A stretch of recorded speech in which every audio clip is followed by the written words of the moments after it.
Well, 2014, Fall Out Boy, Centuries. Really like an anthem sounding song. Can you play it? Yeah, I could play a snippet. So that's, I flipped, Suzanne Vega. Yeah.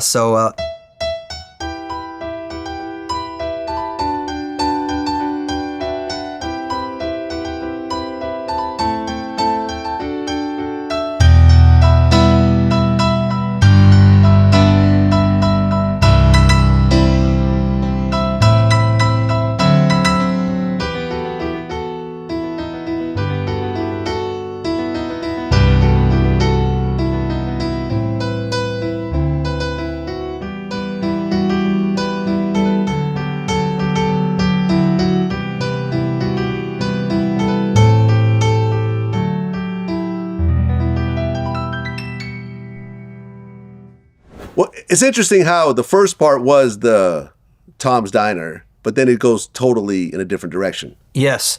Yeah. That was what was so fun about that. I mean, I think probably I was like, hey, let me flip this. Let me flip Tom's Diner. I probably used kind of a break beat. So there was a little bit of, I didn't use like 808s. So there was some little bit of rock influences to it.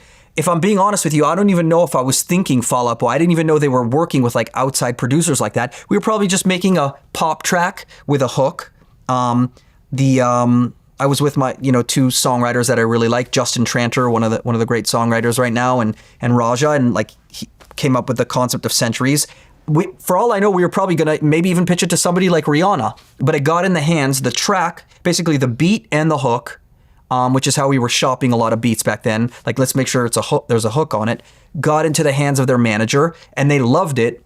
And they basically recorded it. They wrote their own verses.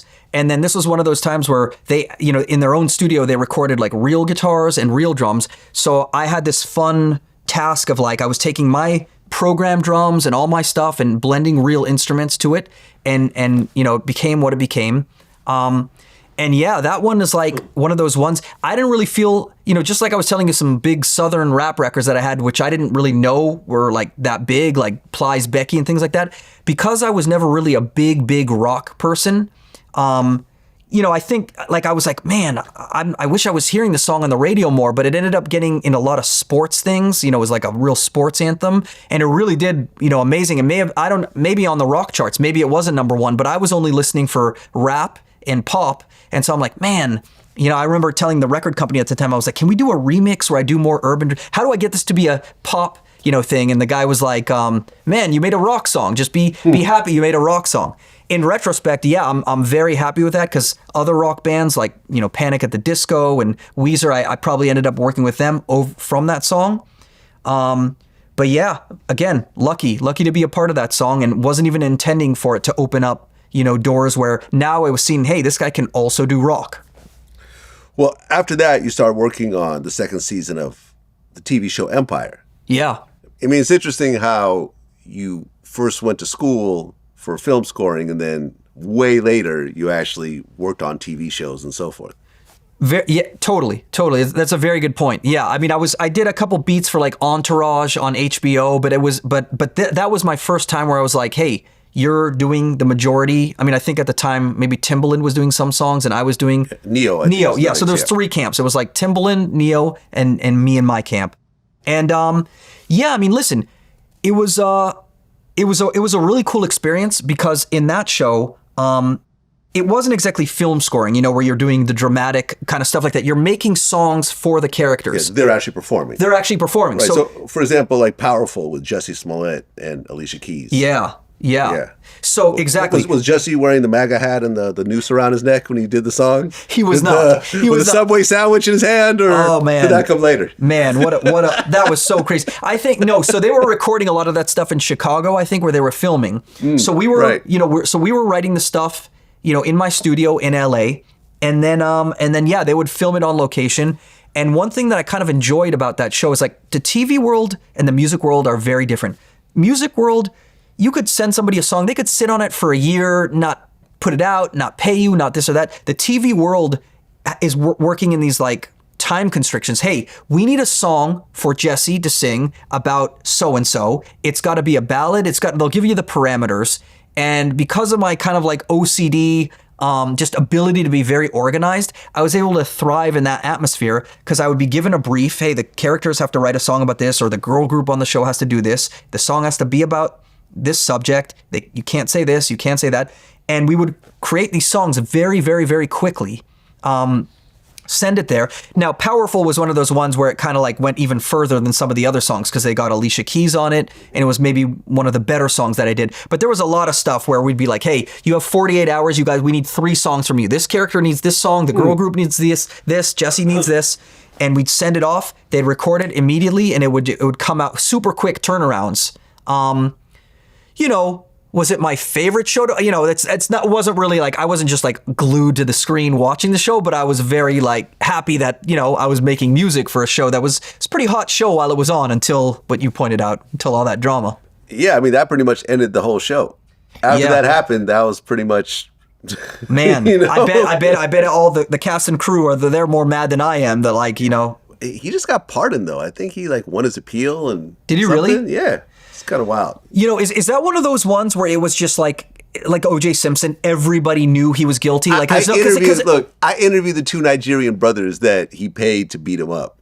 So it's verified. So it was verified. 2 dark-skinned Nigerian dudes pretending that he said were 2 white guys with MAGA hats. So you believe beyond a reasonable doubt? No, he absolutely lied about everything. And honestly, I remember I talked to them about it, during the interview. Because at first I was like, well, if this really happened, this is really bad. Like, this gay guy gets attacked and, and they try to put a noose around his neck and that sounds horrible. And then they released the camera footage, the police that showed up with the body cam footage, and they went to his apartment and he still has the noose around his neck when they showed up. What? I said, okay, I'm done. I don't believe none of this crap. This is ridiculous. This is the stupidest thing I've ever seen. That's so bad. It's the stupidest thing I've ever seen. And that kind of stuff sets it back for actual victims, where now somebody has to question, did that really happen? Did that really happen? Yeah. Yeah, not a good look. Well, around that time, you started working with Gwen Stefani? Yeah, that's right.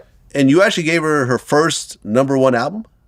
Because you produced most of that album, right? I produced most of that album. Again, right place, right time. My boy, Justin Tranter, who I did Centuries with, he was like, he probably had a conversation with her, on the, hey, I want to write songs, and he brought me in. It was supposed to be just one session.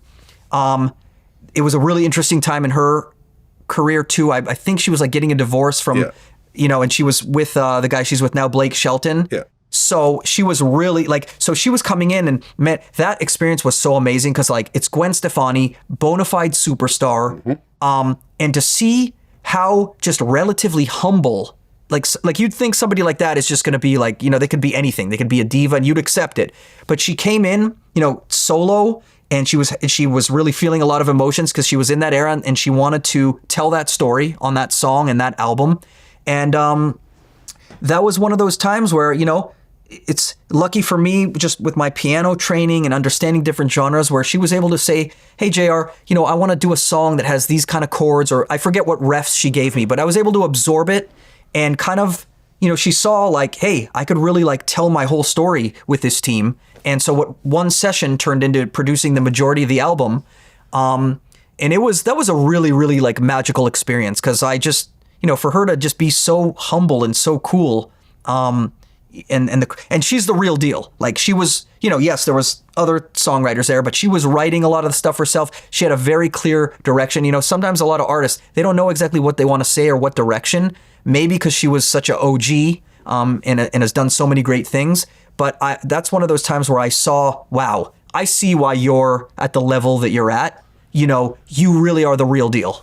Well, yeah. I mean, Gwen Stefani, when No Doubt came out with, I think, Just a Girl, it was like, oh, wow, this is a superstar. Like, it was just obvious from the first music video that this was, although she was in the group, you could tell that this was going to be the next big thing. Yeah. And consistently, she has been the next big thing for, a couple decades now?